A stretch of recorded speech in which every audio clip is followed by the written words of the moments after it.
Hello, it's Storytime with Uncle Scotty, and I am Uncle Scotty. We have our own mugs and our own book Marcuses to keep the place of all of our different books. Look at all these books we have right here. You think this is a table? It's actually a bunch of books. Lots of books around here because it's always story time. But specifically right now, it is Storytime with Uncle Scotty. Thank you so much for joining us as we continue to read Pippi Longstocking, Coming Into Your World, that freckle-faced redhead girl. Pippi has just been out and about, socializing, learning new things about the world, trying to fit in, not always fitting in, but always leaving her indelible mark on everything that she interacts. And I'm excited to see what happens today. In Chapter 10, Pippi acts as a lifesaver. Let's see. One Sunday afternoon, Pippi sat wondering what to do. Tommy and Annika had gone to a tea party with their mother and father, so she knew she couldn't expect a visit from them. The day had been filled with pleasant tasks. She had got up early and served Mr. Nilsson fruit juice and buns in bed. He looked so cute sitting there in his light blue nightshirt, holding the glass in both hands. Monkey.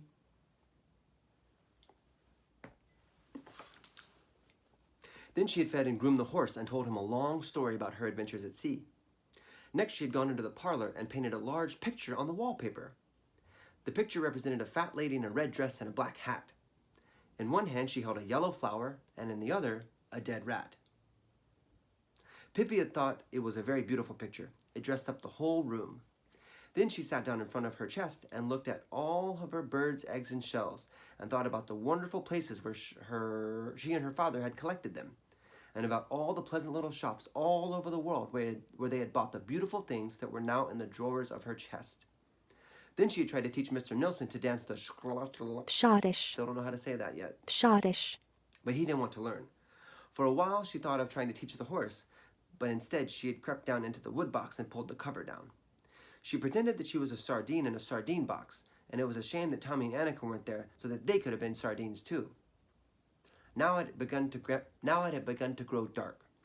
She pressed her little pug nose against the window pane and looked out onto the autumn dusk. She remembered that she hadn't been riding for a couple days and decided to go at once. That would be a nice ending to a pleasant Saturday. A pleasant Sunday, actually. Pleasant Sunday. Accordingly, she put on her big hat, fetched Mr. Nilsson from a corner where he sat playing marbles, saddled the horse, and lifted him down from the porch. And off they went, Mr. Nilsson on Pippi, and Pippi on the horse. It was quite cold and the roads were frozen, so there was a good crunchy sound as they rode along. Mr. Nilsson sat on Pippi's shoulder and tried to catch hold of some of the branches of the trees as they went by, but Pippi rode so fast that it was no use. Instead, the branches kept boxing him in the ears, and he had a hard time keeping his straw hat on his head. Tough time for a little monkey. Pippi rode through the little town, and people pressed arduously up against the walls when she came storming by. Arduously is like, a lot of effort. What to do? What's happening? I've got to work hard to do this. It's arduous. The town had a market square, of course. There were several charming old one-story buildings and a little yellow painted town hall. There was also an ugly wretch of a building, newly built and 3 stories high. It was called the Skyscraper because it was taller than any of the other houses in town. On a Sunday afternoon, the little town was always quiet and peaceful, but suddenly the quiet was broken by loud cries. The skyscraper's burning! Fire! Fire! People came running excitedly from all directions. The fire engine came, woo, woo, woo, came clanging down the street, clang, clang, clang, clang, clang, clang, clang, clang, down the street. And the little children who usually thought fire engines were such fun now cried from fright because they were sure their own houses would catch fire too. The police had to hold back the crowds of people gathering in the square so that the fire engine could get through. The flames came leaping out of the windows of the skyscraper, and smoke and sparks enveloped the firemen who were courageously trying to put out the fire. The fire had started on the first floor, but is quickly spreading up to the upper stories. Suddenly the crowd saw a sight that made them gasp with horror. At the top of the house was a gable. We know what gables are. It's like the pointed corner of the house. In the gable window, which a little child's hand had just opened, stood 2 little boys calling for help. "We can't get out because someone has built a fire on the stairs," cried the older boy. He was 5 and his brother was a year younger. The mother had gone out on an errand, and there they stood all alone. Many of the people in the square began to cry, and the fire chief looked worried. There was, of course, a ladder on the fire truck, but it wouldn't reach anywhere near to the little boys. To get into the house to save the children was impossible. A wave of despair swept over the crowd in the square when they realized there was no way to help the children. And the poor little things just stood up there and cried. It wouldn't be long now before the fire reached the attic. In the midst of the crowd in the square sat Pippi on her horse. She looked with great interest at the fire engine and wondered if she should buy one like it. She liked it because it was red and because it made such a fearful noise as it went through the streets. She looked at the fire and thought it was such fun when a few sparks fell on her. Presently, she noticed the little boys up in the attic. To her astonishment, they looked as if they weren't enjoying the fire at all. That was more than she could understand, and at last she had to ask the crowd around her, "Why are those children crying?" First, she only got sobs and answers, but finally a stout gentleman said, "Well, what do you think? Don't you suppose you'd cry yourself up there if you were up there and couldn't get down?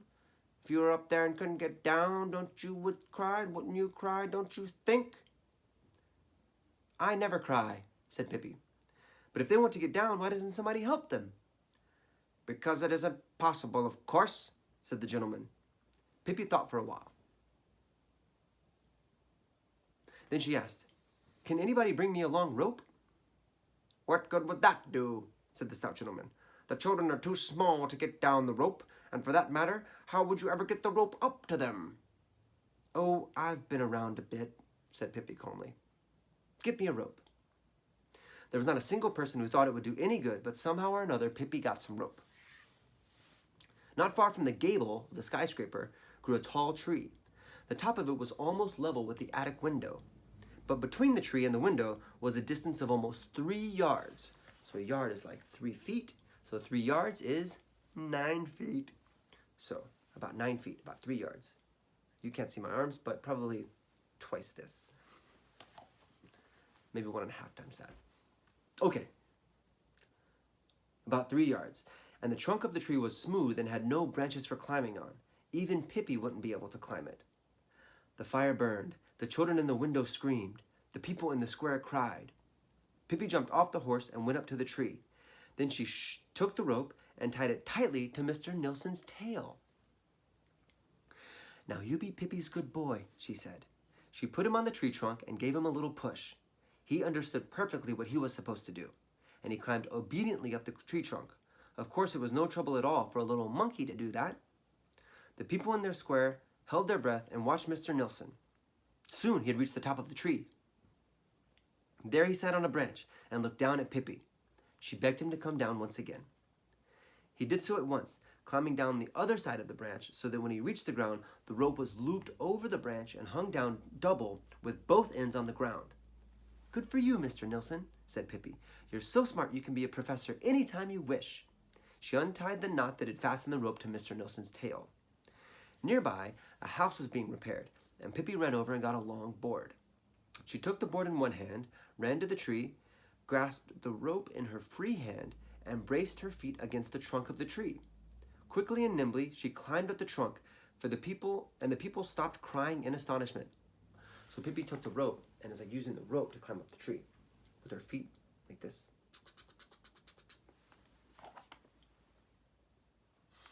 When she reached the top of the tree and placed the board over a stout branch,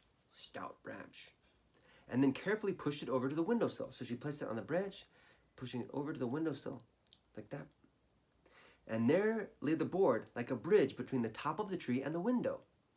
The people in the square stood absolutely silent. They were so tense they couldn't say a word. Pippi stepped out onto the board. She smiled pleasantly at the 2 boys in the gabled window. "Why do you look so sad?" she asked. "Have you got a stomach ache?" She ran across the board and hopped in at the window. "My, it seems warm in here," she said. "You don't need to make any more fire in here today, that I can guarantee. At the most 4 sticks in the stove tomorrow, I should think." Then she took one boy under each arm and stepped out on the board once again. "Now you're really going to have some fun," she said. "It's almost like walking the tightrope." When she got to the middle of the board, she lifted one leg in the air, just as she had done in the circus. The crowd below gasped. And when a little later Pippi lost one of her shoes, several old ladies fainted. However, Pippi reached the tree safely with the little boys. Then the crowd cheered so loudly that the dark night was filled with noise and the sound drowned out the crackling of the fire. Pippi hauled up the rope, fastened one end securely to a branch, and tied the other one around one of the boys. Then she let him down slowly and carefully into the arms of his waiting mother, who was beside herself with joy when she had him safe. She held him close and hugged him with tears in her eyes. But Pippi yelled, "Untie the rope, for goodness sake! There's another kid up here and he can't fly either." So the people helped untie the rope and free the little boy. Pippi could tie good knots. She could indeed. She had learned that at sea. She pulled the rope up again, and now it was the second boy's turn to be let down. The tree. Now Pippi was alone in the tree. She sprang out on the board, and all the people looked at her and wondered what she was going to do. Then she danced back and forth on the narrow board. She raised and lowered her arms gracefully and sang in a hoarse voice, not horse barks, hoarse voice, that could barely be heard down in the square.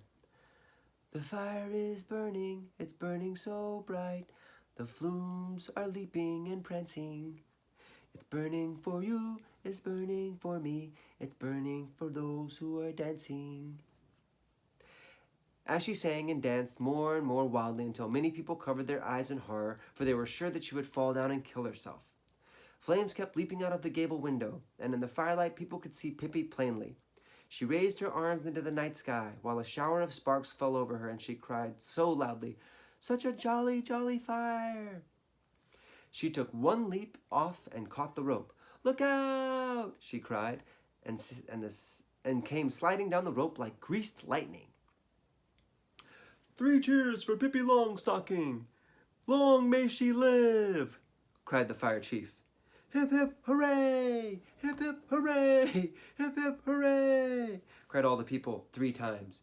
But there was one person there who cheered 4 times. It was Pippi Longstocking. That's nice.